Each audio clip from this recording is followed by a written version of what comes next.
Yeah. Let's go.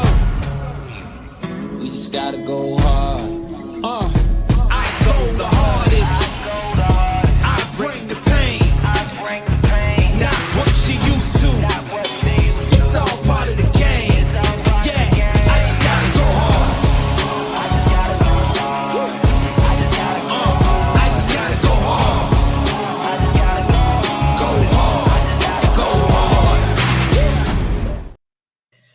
From the field to the film room to the war room, we've got you covered every step of the way as the road to the draft starts right now on BGN Radio. Hello and welcome to another episode of the BGN Draft Show. I am your host, Shane Haff. You can follow me on Twitter and YouTube at Shane Haff NFL. I'm joined today by my co-host and fellow draft enthusiast, Deibs. Give him a follow on Twitter at Mr. Crockpot. Be sure to check out his podcast, Party on Broad. Deibs, how are you doing today? Doing well, man. It was a fun week of college football yet again. Texas rising to the occasion. Quinn Ewers delivering in a huge moment. The Pac-12 with a handful of teams that look outstanding. It was a lot of fun. All right. Yeah, I'm also joined by my co-host on Chalk Talk, who is nodding along here, is Mark Henry Jr. Give him a follow on Twitter at Mark Henry Jr. _. Be sure to check out his Tough Cover radio show every Saturday. Mark, how are you doing? I'm doing well. It was a fun week too. I'm already kind of looking ahead to week 4. Like week 3 is there's some fun games on there, and we're gonna preview a lot of them. But we were arguing about which one to do as the preview of the week because there's a lot kind of on the same level. Week 4, you go ahead and look, and it's Ohio State, Notre Dame, Penn State, Iowa, Colorado, Oregon, and then a couple that I don't even. Florida State, Clemson. There are so many fun matchups in week 4, but let's do week 3 first. Yeah, USC versus Colorado is on the horizon. That might be game of the year. That's the week after Oregon, Colorado, right? Yeah. Oregon might. I think probably will be favored to ruin that party is what I'd say. So Oregon, Colorado will be the biggest game of the year at that point, I think, next week. But Ohio State, Notre Dame's huge as well. It's so weird to me to be talking about college football during an NFL season. First time I've ever done a college football podcast. I get big into the draft, but it's always after the Super Bowl every year, going back and doing scouting. So this is a new experience for me. I'm about to, after this show, go record a Chalk Talk with Mark, where we're going to break down every game from the Week 1 NFL slate. And I'm geared up for that. It feels weird to shift gears here and talk college, but let's dive into it. And so as we do each week, we're going to give you guys Eagles prospect profile. We're going to give you a player of the week prediction. Mark's going to give us a lock of the week, and we will talk about a game of the week. But before we do that, let's recap our player of the week selections last week. Deibs took wide receiver Xavier Worthy from Texas, who had 5 receptions for 75 yards and a touchdown. He also had a carry for 3 yards as Texas knocked off Alabama. Mark took cornerback / wide receiver Travis Hunter out of Colorado, who had 3 receptions for 73 yards. He also had 4 tackles and 1 pass breakup. I took quarterback Bo Nix out of Oregon, who was 32 of 44 passing for 359 yards and 2 touchdowns. He also had 9 carries for 46 yards. Now, we are tracking the results of these with the scoring system throughout the week, but we kind of decided before we went on air here that we're just going to call this week a wash. Worthy was 75 yards and a touchdown. Hunter, no touchdown, but he plays both ways, had 73 yards, and Bo Nix is a quarterback, so he gets the inflated QB stats. We're going to call it a wash and give ourselves all a tie for this week. Everybody feel good with that? Good, man. All right. So we're going to move on now to our first real segment of the show. We're going to talk Eagles targets of the week.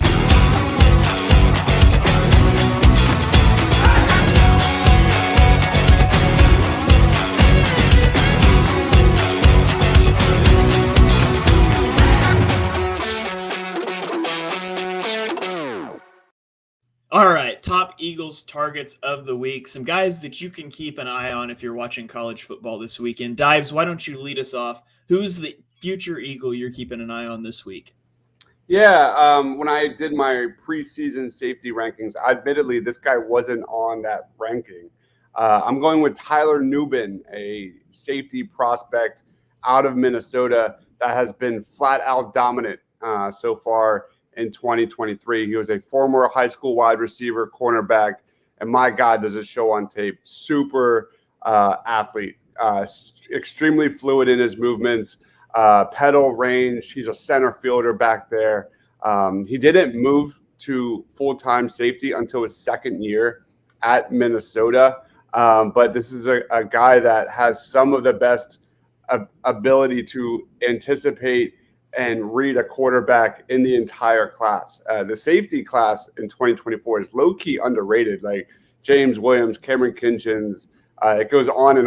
And Tyler Nubin's one of them that I think could be a day 2 guy, day 3 guy on the Eagles' radar. He has really good size, 6'2", 209 pounds. So far through this season, he's got 2 interceptions through 2 games. And this week he's going up against Drake May, who threw 2 picks last week.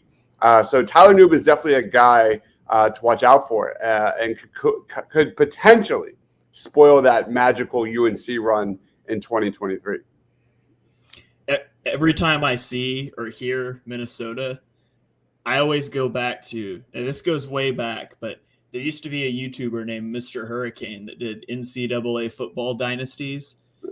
And he always used Minnesota for his team. And I remember like way back before we all had unlimited data, I would go like download like a dozen of his dynasty videos onto my phone before like we'd take a long car trip so I could watch him. So you say Minnesota, I go back to the good old days of NCAA 14. Probably about 9 months away from being able to do that again in college football. I can't wait. Yeah, we're definitely going to have to make a series about that when it happens. So. Yeah, for sure. No, but Dives made a great point. He's going to get tested this week with Drake May and with UNC's offense. UNC doesn't feel the same way that they felt after week 1 against South Carolina. App State really gave them a lot of trouble. The defense that everyone was praising after week 1 didn't look as good, but that offense still looked really good. So they're still very much a test for Minnesota. Nubin will for sure be a factor in that game. All right. So Tyler Nubin, safety out of Minnesota, if you're watching that game this weekend. Mark, who is your Eagles target? I've got edge Braylon Trice from Washington. And this was a guy, I think he was on 2 of our preseason lists. And I wanted to, I kind of tossed around on which person to use here. And I wanted to do Braylon Trice because it's a little bit of a theme you'll see with my player of the week in terms of a school. So this is a matchup with Washington versus Michigan State that there's a lot of players to watch for from Washington. You don't think a ton of first round talent usually when you think about the Washington Huskies, unless you're talking about Markelle Fultz and Matisse Thybulle. But this year you got Michael Penix might be a first rounder, right, Dives? I've seen that talk. You have Rome Odunze, you have Braylon Trice, all these guys very much in the top 20, if not first round mix. So I think Braylon Trice is a guy who's going to be really interesting because he was a 3-star recruit coming out of high school. A bit of a late bloomer, didn't play right away. You wouldn't confuse him with, some freak athlete like a Nolan Smith in terms of his bendability and speed. But man, is he strong, and he just moves people, and he can play against the run, and he can rush the passer. And did I say he was strong? Because man, he's strong. I mean, that's like the main thing that's easy to talk about. High motor. It feels like he really does. It kind of just does not quit throughout the play. So the concern is just the athleticism. Like, are you going to invest on a guy who isn't a full elite athlete? And maybe the combine comes around and maybe he's a better athlete than I'm giving credit for. That happens all the time. But I do think that's going to end up being a concern. But I do think there's some things that a lot of teams will like. Like I know Kansas City Chiefs, they'll go after a George Karlaftis or a Felix Anaduke Uzoma, who may not necessarily be the most freakish athlete, but have production at the college level. Braylon Trice had 10 sacks last year. Doesn't have a sack yet this year, but my prediction on this show, he'll have sacks in this game against Michigan State. Michigan State is a train wreck. They haven't shown it yet through 2 weeks, but Mel Tucker getting fired, and we'll talk a little bit more about it when I get to my player of the week. But I expect this to be show up and show out for the Washington Stars. All right, and that brings us to my player of the week prediction, my Eagles target. I'm getting ahead of myself here. It's Jason Marshall Jr., the cornerback out of Florida. He was a 4-star recruit, according to some services, a 5-star recruit, according to others. So I'm calling him a 4.5-star recruit. I don't even know if that's a thing, but we're making it up here. 6'1", 198 pounds. He played 634 snaps as a freshman in 2021 and allowed a passer rating when targeted of 59.8. In 2022, he played 618 snaps and allowed a 74.7 rating. His strength, he's really good in zone coverage. He's got really good eyes. He's good at reading the quarterback with eyes in the backfield. He reads routes and anticipates well. He also excels up the sideline at the boundary at pushing receivers to the sideline, using that as an extra defender. He's very physical in press coverage. So if this is a guy you want to get up on the line of scrimmage and press or to play in zone, I think he could be a good target for you. Now, when we talk about weaknesses with cornerbacks, guys, what am I going to say the biggest weakness is? Grabby. He's grabby. He's too grabby downfield. We talked about it in the BGN draft shows leading up to the draft. That like for every cornerback I listed, that every single one of them grabs on too much, and he does too. He's no exception. He's sluggish in his transitions, particularly when he's playing off coverage, moving from like that back pedal to a turn and run. So I don't think you want to take this guy in an off man scheme, a cover 3 scheme. But if you're going to play cover 2, cover 4, press man sort of scheme, he could be a good fit for you. I think right now he's probably in like the day 2 range. Does that kind of jive with what you've seen, Deibs? Absolutely. I think, though, it's important to note, like you mentioned it, this is a tools guy. And I think definitely it just takes one team to fall in love with this guy during the combine and rise up that board because his measurables, his testing numbers will probably be extremely good. All right. Mark, anything you want to add on Jason Marshall Jr.? You said he's grabby. He learned from Kyer Elam, the That's ultimate true. grabby corner prospect ever. So, they probably did have some overlap there with Elam. I don't know. J.C. Horn is the grabbiest college corner I've ever watched film on. I thought Elam was. I always say that about Elam. Joey Porter Jr. was pretty grabby too, to be quite honest. Yeah, they all are. So Yeah. All right, so those are our Eagles prospect profiles, guys. You can watch this weekend. Throughout the season, we'll give you guys a lot of names. You can be familiar with the names well in advance of full-on draft scouting season. So now we're going to turn our attention to our player of the week predictions. You can't manage this, can't break this, boy, I'm funded. Gotta keep my distance when you not 100, From the same one say they love you, lady, funny, You can't match my energy, and yeah, you know it, Way too cold, yeah, man, I'm way too cold, Way too cold, yeah, man, I'm way too cold. All right, our player of the week segment. Deibs, I'm going to let you lead us off here. Tell us who your player of the week is. Sorry, Mark. This one's for you. But I don't know. Maybe you were going to go this direction. I have no idea. But I'm going Audric Estime, a running back out of Notre Dame, man. I freaking love the running back class in the 2024 draft, man. Travion Henderson, Blake Corum, Will Shipley, Braylon Allen, Donovan Edwards, Bucky Irving, Raheem Sanders, Rocket Sanders.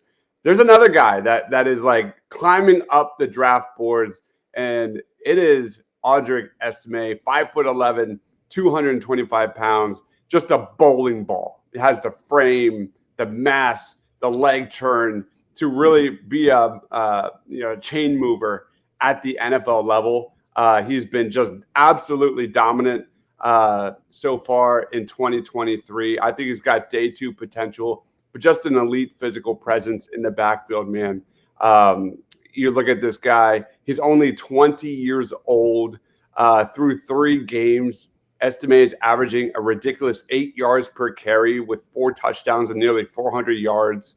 And every time I watch Notre Dame, and I've watched him a few times already, I think I watched every game. And you've got the Joe Waltz, you've got the Benjamin Morrisons, the elite, blue chippers. I think this guy might be like their next best prospect. I don't know. Like every time he always kind of grabs my attention. So Audric Estime is definitely one to watch out for. Day 2, day 3 prospect. He's going to struggle being in that mix of all the really deep running backs in this class. If he declares, maybe he returns. But Audric Estime is one to watch, man. I think he's going to have a really big game again. So give me Audric Estime. In a different year, I feel like you could have given the exact same scouting report about Kyron Williams.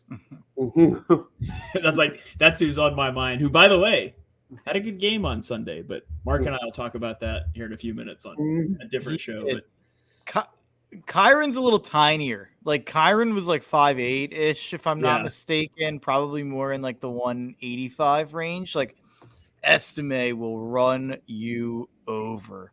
Like, yeah, I mean, I don't even want to get to like some comparisons because it's so offensive to throw certain names about guys who are going to get drafted where Estime is probably going to get drafted. But at the college level, I mean, he's basically Derrick Henry. Like that's how he runs at the college level. And it's not like this is a guy who obviously like he's rushing for 8 yards per carry right now. He didn't do that before, but he rushed for 6 last year. Like he was 6 yards per carry last year. And he rushed for 920 yards and 11 touchdowns, had a receiving touchdown last year, had a 46-yard rushing touchdown. Like he had a lot of success last year. He's a guy who I kind of fell in love with right away last season. And I never thought he'd be the full-on feature back, I guess. But here he is, and he's the full-on feature back. And I love it. And it's definitely been, something that's leveled this offense up because coming into the year, you had Sam Hartman. Oh, you have a stud at quarterback. And then you have a couple guys at running back, and we'll see what happens. And Estime will probably get the bulk of the carries, but you didn't really have anything to be that excited about outside of Hartman.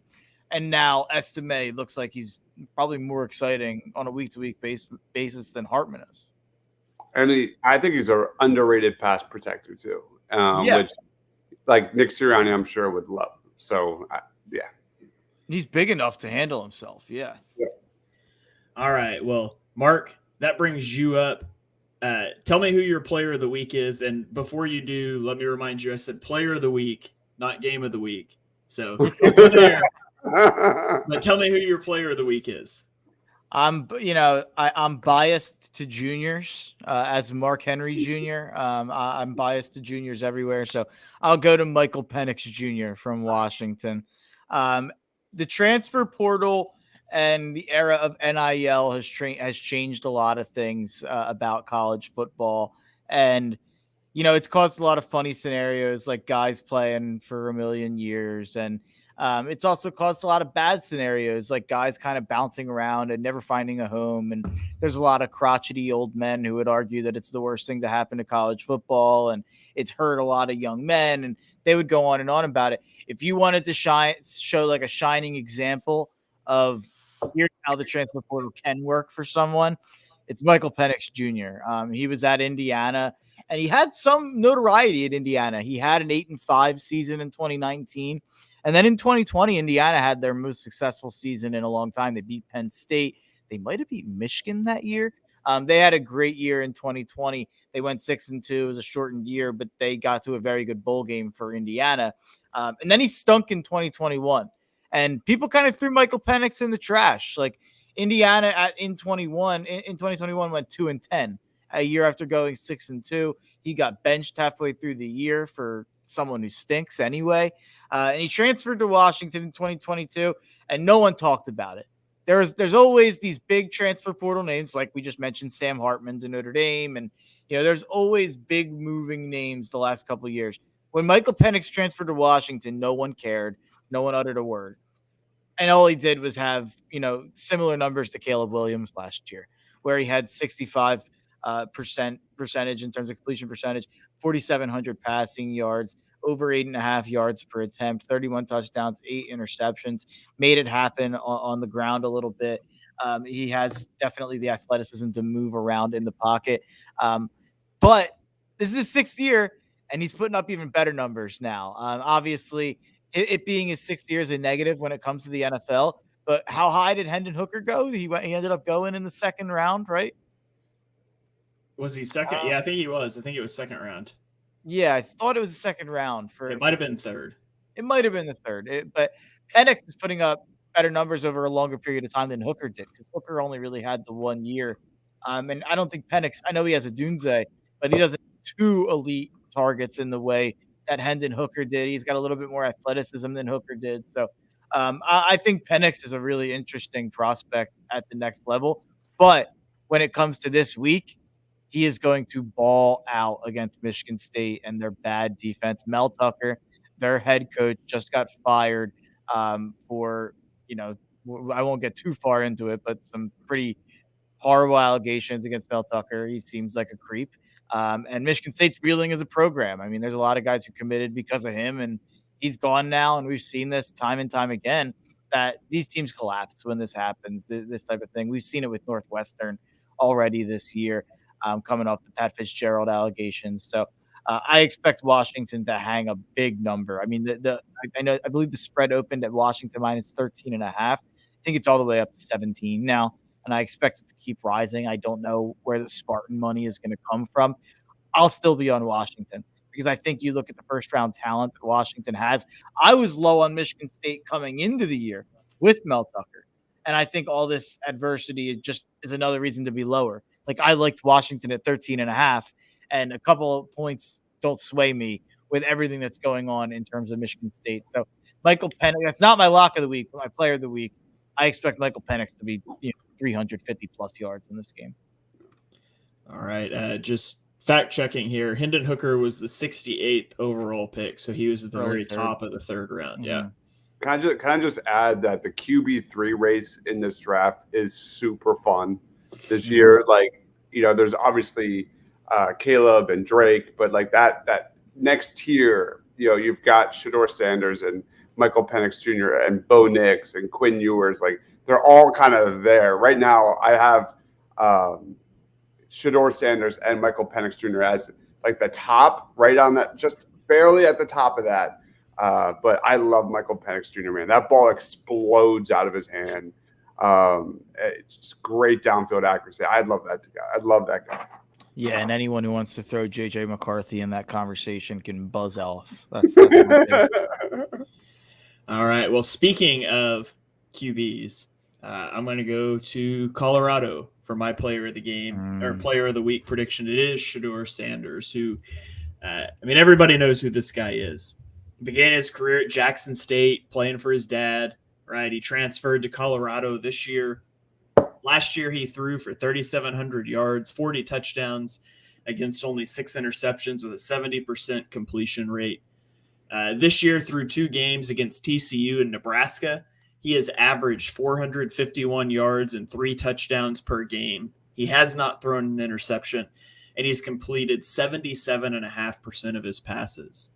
Now, they face their in-state rival Colorado State in the Rocky Mountain Showdown, a game that Colorado has won 5 straight years.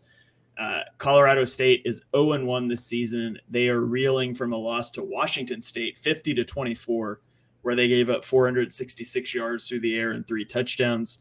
Shedeur Sanders is going to light up the Colorado State secondary.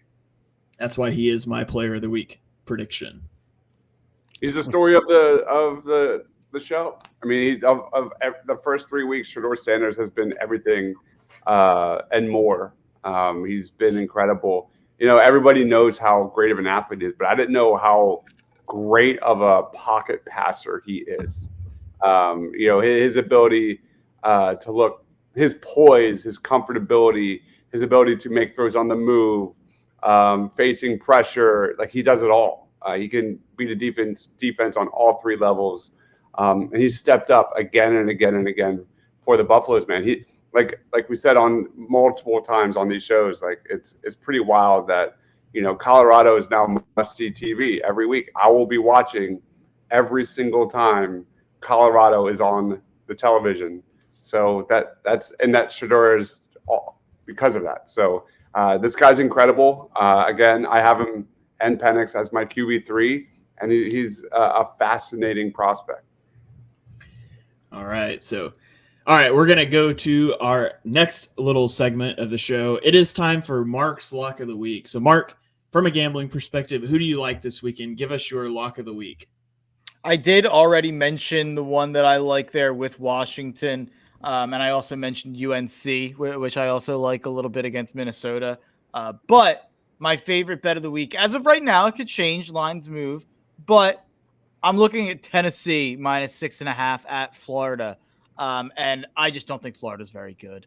To open the year, Florida played Utah. They played a Utah team that was missing a lot of guys due to injury, including their star quarterback in Cam Rising.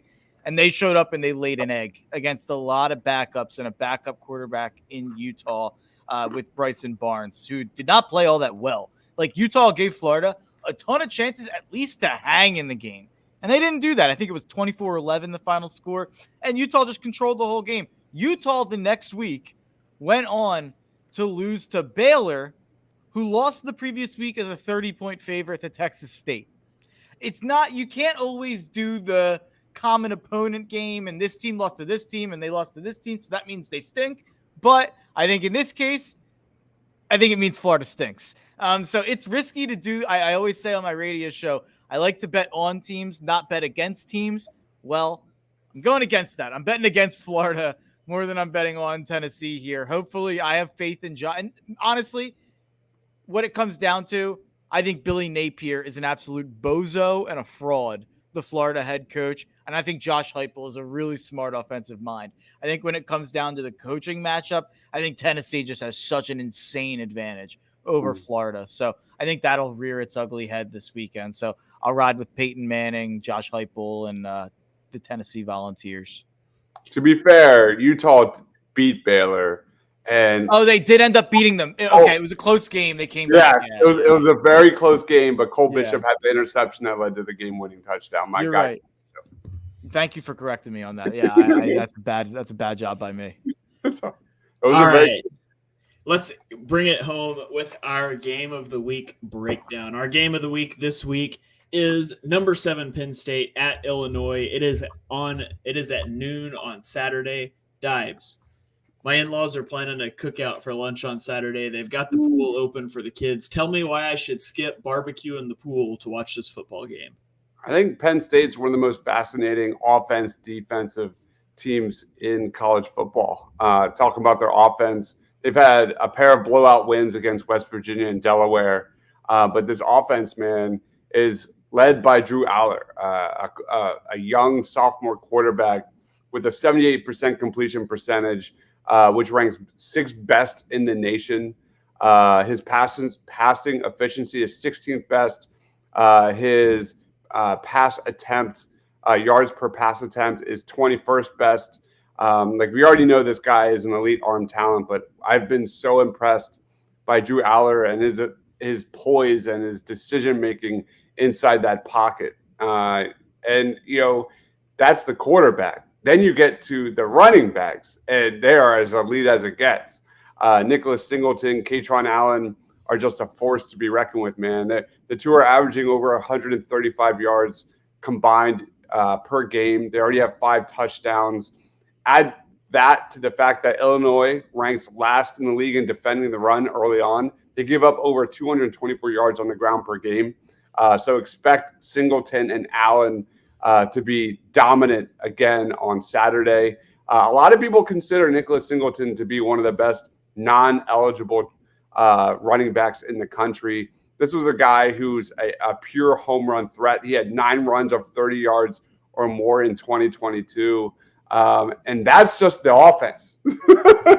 So, and then you get to the defense, and they are loaded. I'm not talking about 2024. I'm also talking about 2025 with top to bottom, Chop Robinson, Kalen King, Abdul Carter. It goes on and on and on how just rich that Penn State defense is. So that's what I'm watching. But Illinois has a first-round prospect in Johnny Newton that has played really well. He's just arguably the best prospect on a bad Illinois team that, its defense kind of got gutted and they're in a transition year. And But Johnny Newton, make sure you watch that guy.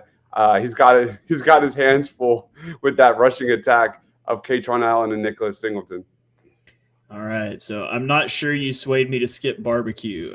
Mark, can you help Dives out here? No, I probably can't because I got to be honest. I know I vouched for this as the game of the week for my Penn State Nittany Lion brethren. I think it's going to be a fun one for the Penn State fans. I think they're going to get revenge because 2 years ago, the last time these two teams played, Shane, I know you're not a big college guy, so you might not be aware of this.